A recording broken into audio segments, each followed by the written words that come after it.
त्याच्यानंतर लास्य भक्ती येते, त्याच्यानंतर आत्मनिवेदन येतं. म्हणजे आणि आत्मनिवेदनापासून मग माधुर्य भक्तीचा प्रारंभ होतो.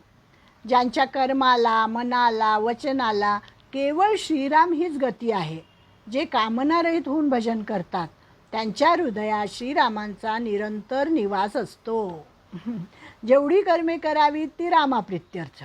मनाची गती भगवंतच, वाणीने श्रीरामांच्याच लीला गायच्या, हाच होता भावार्थ. म्हणजे सगळी इंद्रिये, आपल्या तुकाराम महाराजांचा अभंग आहे ना, घेई घेई माझे वाचे गोड नाम विठोबाचे, तुम्ही घ्या रे डोळा सुख माझ्या विठोबाचे मुख, तुम्ही ऐका हो कान माझ्या विठोबाचे गुण, मना तेथे धाव घेई माझ्या विठोबाचे पायी, असा हा अभंग आहे. म्हणजे सगळी इंद्रिय त्या भगवंताच्यात. आणि तुका म्हणे बा जीवा नको सोडू बा केशवा, असं सगळी इंद्रिय त्या भगवंताच्या सेवेमध्ये लावायची.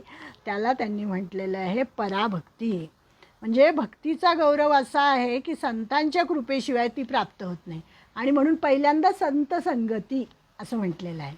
संत संगती हा सोपानातली पहिली पायरी आहे. ही संत संगतीद्वाराच आपण पुढे पुढे जाऊ शकतो.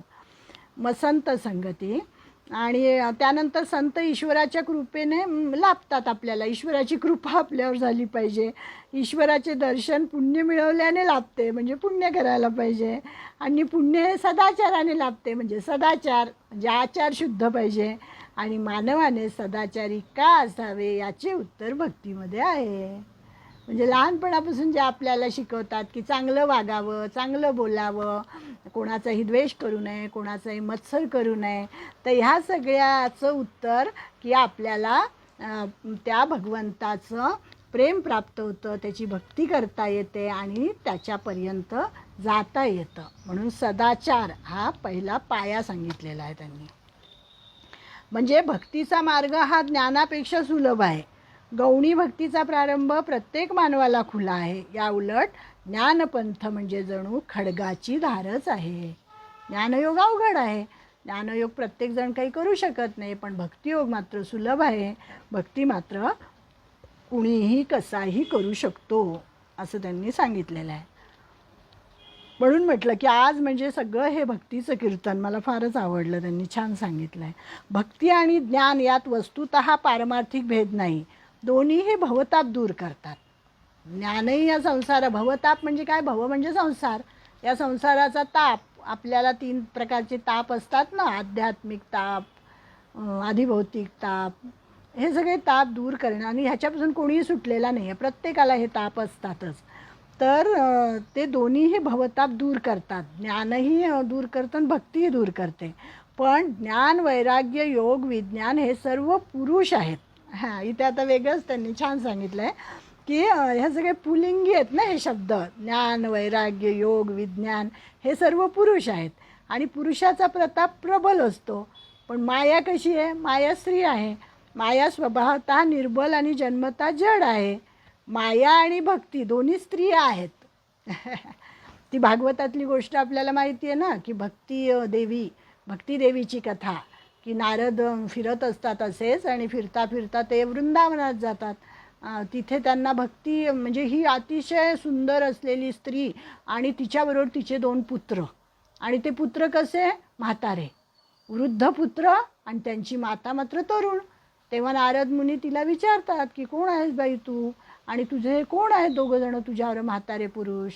मग ती सांगते मी भक्ती आहे आणि हे माझे पुत्र आहेत ज्ञान आणि वैराग्य. म्हणजे नुसती भक्ती फोफावलेली असणं काही उपयोग नाही, तर त्याच्याबरोबर ज्ञान आणि वैराग्य हे दोन्हीही पाहिजे. ते पण तरुण पाहिजे, जशी भक्ती तरुण आहे तशी. तर त्यांनी इथे सांगितलं माया आणि भक्ती दोन्ही स्त्रिया आहेत. पण हे विलक्षण आहे की एका स्त्रीच्या सौंदर्यावर दुसरी स्त्री मोहित होत नाही. भक्तीचा लाभ झाला की मायेचा निराश होतो. म्हणजे भक्ती आली आपल्या जीवनात की माया निघून जाते, असं सांगितलं आहे. आणि श्रीरामांना भक्तीच प्रिय आहे. माया तर केवळ नर्तकी समान आहे. श्रीरामचंद्र भक्तीला अनुकूल आहेत, त्यामुळे माया भक्तीला घाबरते. भक्ती आली की माया निघून जाते. आणि ज्याच्या हृदयामध्ये उपमारहित आणि उपाधिरहित अशी शुद्ध रामभक्ती उदयाला येते, तेथून माया नेहमी काढता पाय घेते. जीव हा ईश्वराचा अंश आहे, तो भक्तीऐवजी मायेला वश झाला तर मग काय होतं, उलटं झालं. समजा आपलं उलटंच आहे तसं, आपण मायेमध्येच आहोत, तर आपण होऊनच बंधनात पडतो. मग माया आली की माणूस बंधनात पडतो. आणि मग ही गाठ जरी मिथ्या आहे, माया मिथ्या आहे, माया खोटी आहे असं आपण म्हणतो, पण त्याच्यातच आपल्याला जगावं लागतं. जे काय दिसतं ते आपल्याला खरं दिसतं, कारण आपण त्याला खरं मानलेलं आहे ना. मग ही गाठ सोडायला फार अवघड असते, परंतु भक्तीने ही गाठ सोडवता येते. म्हणजे भक्ती जर आपल्या जीवनामध्ये आली तर मायेची गाठ आपोआप सुटली जाते आणि माया निघूनच जाते असं त्यांनी सांगितलेलं आहे. म्हणजे गीतेतील भक्ती ही गौणी नाही, तर ती पराभक्ती आहे, ज्ञानासहित केलेली भक्ती, ज्ञानोत्तर भक्ती असं म्हटलेलं आहे. मग या पराभक्तीचं जे अपूर्व फळ मिळतं ते फळ आता भगवंत सांगतात की या अपूर्व भक्ती केल्याने काय फळ मिळतं. तर तो 55वा श्लोक आहे. भक्त्या मामभिजानाति आवान्यश्चास्मि तत्त्वतः ततो माम तत्त्वतो ज्ञात्वा विशते तदनंतरम. पराभक्तीच्या द्वारा तो मला तत्त्वतः उत्तम प्रकारे जाणतो. मग तो कसं, म्हणजे त्याला ज्ञान झालेलं असतं. पराभक्ती ज्याला झालेली असते तो ब्रह्मनिष्ठ पुरुष, तो काय समजतो की मी जो कोण आहे, म्हणजे भगवंत कोण आहेत, त्याचा प्रभाव काय आहे, आणि त्याला तो तत्त्वार्थपणे तत्त्वानी जाणतो. आणि ते जाणून त्याच वेळी तो माझ्या ठिकाणी प्रवेश करतो. म्हणजे जे जे भेटे भूत ते ते माने जे भगवंत, हा माझा भक्तियोग जाणं निश्चिती असं सांगितलेलं आहे ज्ञानेश्वर महाराजांनी. जे जे भेटे भूत ते ते मानी जे भगवंत, असं त्याचा दृढ निश्चय झालेला असतो. भक्त्या माम बिजानाती आवान्यश्चास्मी तत्त्वतः ततो माम तत्त्वतो ज्ञात्वा विशते तदनंतरम. की तो जो भक्त असतो तो पराभक्ती त्याला प्राप्त झालेली असते आणि त्यामुळे तो मी कोण आहे, कसा आहे, माझा प्रभाव कसा आहे, परमात्मा म्हणजेच सगळं काही आहे हे तो तत्वार्थाने जाणत असतो. आणि मग त्याला आत्मज्ञान झालेलं असतं. आणि हीच भक्ती म्हणे, त्यांनी असं सांगितलं ज्ञानोबांनी की ते हे कल्पादी भक्ती मिया भागवत मिशे ब्रह्मया उत्तम म्हणून धनंजया उपदेशिली. की हे जे भक्तीचं महिमान आहे हे कल्पाच्या आरंभी भागवताच्या द्वारे ब्रह्मदेवाला सांगितलेलं होतं, विष्णूंनी ब्रह्मदेवाला सांगितलेलं होतं. आणि आता आत्मज्ञान झाल्यावर भजक भाव जातो, मग अद्वैतात भक्ती कशी होईल अशी आशंका वाटेल. त्याचे उत्तर ते देतात की ज्ञान प्राप्त झालं, अद्वैत स्थिती प्राप्त झाली, मग तो आणि मी एकच आहे असं झालं, तर मग भक्ती कशी करायची. भक्ती करण्यासाठी भक्त वेगळा पाहिजे, भगवंत वेगळं पाहिजे, द्वैत मानलेलं आहे भक्तीने. तर मग त्याचं उत्तर आता ते काय देतात ते बघा की तरंग सर्वांगी तोय चुंबी प्रभा सर्वत्र विलसे बिंबी नाना अवकाश नभी लुंठ तू जैसा तैसा रूप होऊनी माझे माते क्रिया विणतो भजे अलंकारू का सहजे सोनया ते जेवी का चंदनाची धृती जैसी चंदनी भजे अपैसी का अकृत्रिम शशी चंद्रिका ते तैसी क्रिया किरण साहे तरी अद्वैती भक्ती आहे हे अनुभवाची जोगे नवे बोलायसे.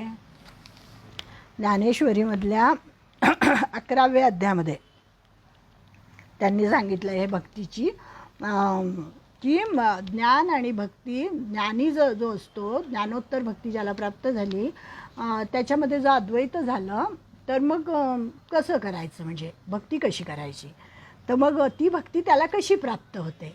तर त्याचं कसं त्यांनी उदाहरण दिलं आहे की लाट जशी सर्वांगाने पाण्याचाच उपभोग घेते. लाटेमध्ये काय असतं, पाणीच असतं, म्हणजे पाणी आणि लाट वेगळी नाहीच आहे. तसं प्रभा आणि बिंब वेगळं नाहीच आहे. किंवा पोकळी जशी आकाशात आकाश होऊनच लोळते, दागिना जसा स्वतः सोनेच असतो, सोन्याचा दागिना म्हणजे सोनं म्हणजेच तो दागिना, त्याप्रमाणे तो क्रमयोगी मद्रूप झालेला असतो, परमात्म रूपच झालेला असतो. त्याला माहिती असतं की मी आणि तो एकच आहे, अहम ब्रह्मास्मी हे त्याला माहिती असतं, अनुभव असतो हा त्याला, नुसतं माहिती असणं नाही. मग तो क्रियेशिवायच मला भजतो असं त्यांनी सांगितलं आहे की त्याला काही करावंच लागत नाही. त्याचं प्रत्येक पाऊल म्हणजे ते भक्तीचंच पाऊल असतं. त्याचं बोलणं प्रत्येक म्हणजे भक्तीचंच बोलणं असतं. त्याचं वागणं म्हणजे सगळं भक्ताचंच असतं.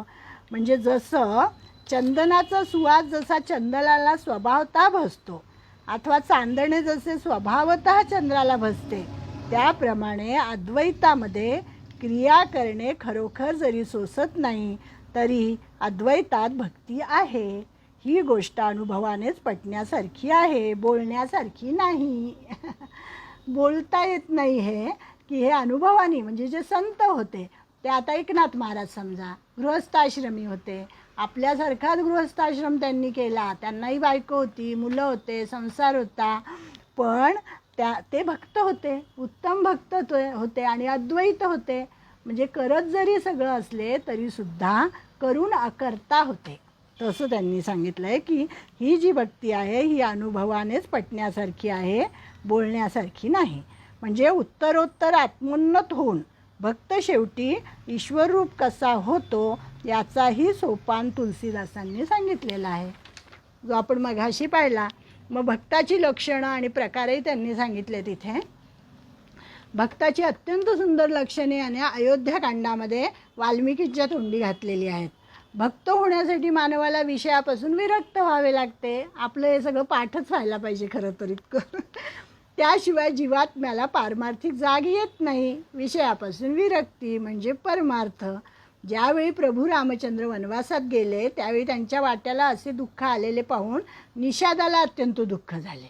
जो निषाद राजा होता, गुहक त्यांचा मित्र होता, आणि त्यांनी पाहिलं की झाडाखाली आणि गवतावर जमिनीवर झोपलेले आहेत आपले रामराया. तर त्यांना अतिशय वाईट वाटलं, दुःख झालं त्याला. तर लक्ष्मणाने त्याचं सांत्वन केलेलं आहे. आणि लक्ष्मण म्हणतो की अरे, या संसाररूपी रात्रीमध्ये योगी लोक जागे असतात. म्हणजे ते जरी तुला दिसले असे ह्याच्यावर झोपलेले दिसले असतील तरी ते स्वानंदामध्ये मग्न आहेत. आणि हेच खरे पारमार्थिक आणि प्रपंचरहित असतात. ज्यावेळी शब्द, स्पर्श, रूप, रस आणि गंध या सर्व विषयांबद्दल वैराग्य निर्माण होते त्यावेळी या जगतरूपी रात्रीतून जीव जागा झाला असे समजावे. म्हणजे आपण कसे आहोत, झोपलेले आहोत. जाग केव्हा येईल, जेव्हा या सगळ्यांपासून विषयांचं वैराग्य निर्माण होईल त्यावेळी खरी जागृती आली असं म्हणायचं. म्हणजे विवेक जागल्यावर मोह आणि भ्रम नाहीसे होतात आणि श्रीरामचंद्राच्या चरणाविषयी भक्ती आणि प्रेम निर्माण होते. म्हणून हे गुहका, आपले मन, कर्म आणि वचन यांच्यासह श्रीरामचंद्रांच्या चरणावर शरण जाणे हाच माझ्या मते सर्वोत्तम परमार्थ आहे. म्हणजे त्या गुहकाला ज्ञान दिलेलं आहे लक्ष्मणाने. त्याला जे वाईट वाटत होतं तर त्याला सांगितलं ना, अरे हे परब्रह्म परमात्मा आहे हा, याला जसं दिसतंय तुला, जे जसे वाटतात ते काही खरं नाही आहे. त्यांची आतली अवस्था ही वेगळी आहे. अयोध्याकांडामध्ये पुढे वाल्मिकी आणि श्रीरामचंद्र यांचे चित्रकूटावर मिलन झाले तेव्हाही वाल्मिकींनी भक्ताची 14 सुंदर लक्षणं सांगितलेली आहेत की भक्त कसे असतात. आपण 12व्या अध्यायापासून अनेक लक्षणं बघितले. अद्वेष्टा सर्वभूतानां मैत्रः करुणा एवच, कितीतरी लक्षणं आपण बघितलेली आहेत. तर याच्यात आता आपण थोडक्यात बघूया की श्रवण भक्ती करणारे कोण होते. उत्तम श्रवण भक्ती करा. श्रवणम कीर्तनम विष्णू स्मरणम आहे ना सगळे ते सगळ्या नवविधा भक्ती. तर याच्यामध्ये त्यांनी भक्त लक्षणानुसार 14 प्रकारचे भक्त आणि ते कोण कोण आहेत असं सांगितलेलं आहे. तर उत्तम श्रवण भक्ती करणारे भरद्वाज मुनी होते म्हणे. आणि उमा म्हणजे आपली पार्वती, की जी शंकर नेहमी सांगत असतात ती नेहमी ऐकत असते, उत्तम श्रवण करणारी. रामाच्या दर्शनाची अभिलाषा करणारे सर्वोत्तम भक्त म्हणजे श्री मनु राजा, शतरूपा, महाराज दशरथ आणि महाराज जनक इत्यादी. भगवंताचे निरंतर संकीर्तन मांडणारे कोण होते. नारद मुनी आपले, सतत नारायण नारायण नारायण कुठे गेले तरी. ही 3री प्रकारचे भक्त झाले. 4थ्या प्रकारचे आपले सर्वस्व श्रीरामांना अर्पण करणारे म्हणजे भरताने सर्वस्व अर्पण केलं होतं. नंतर 5व्या आहे श्रीरामाच्या नावाचा निरंतर जप करणारे अत्री ऋषी आणि ऋषीगण, सगळे ऋषीगण याच्यामध्ये मोडतात. नंतर ज्यांनी कामक्रोध जिंकले असे नारदासारखे श्रेष्ठ भक्त आहेत. परत नंतर श्रीरामांवर पूर्ण भरवसा असणारे सुग्रीवासारखे श्रेष्ठ भक्त 7व्या प्रकारात. 8व्या प्रकारात श्रीरामांचे प्रिय करणारे भक्त येतात, जे सीतेच्या शोधासाठी 14 वानर बरोबर गेलेले होते, ते सगळे 8व्या प्रकारात मोडतात. श्रीरामांना सर्वस्व मानणारे हनुमंत 9व्या प्रकारात येतात. 10व्या प्रकारात गुणग्राही भक्त येतात. त्याचं उदाहरण म्हणजे बिभीषण. राक्षस कुळामध्ये जन्माला येऊन सुद्धा अतिशय सद्गुण त्याच्याकडे होते आणि भक्ती त्याच्याकडे होती. नंतर 11व्या प्रकारामध्ये श्रीरामचंद्रात सद्गुण तर आपल्यात दोष पाहणारे समुद्रासारखे भक्त, समुद्र. श्रीरामचंद्रांच्या ठाई ज्यांची अनन्य भक्ती होती असे सर्व वानरगण 12व्या प्रकारात. 13व्या प्रकारात भक्त समदर्शी असतात. सनक, सनंदन, सनातन आणि सनतकुमार यांच्यासारखे ऋषी या प्रकारातील भक्त येतात. 14वा प्रकारे या 14व्या प्रकारात श्री भुशुंडीसारखे उत्तम मुनिजन येतात. असे त्यांनी 14 प्रकारचे भक्त या ठिकाणी सांगितलेले. भक्त लक्षणं जशी आहेत त्यानुसार.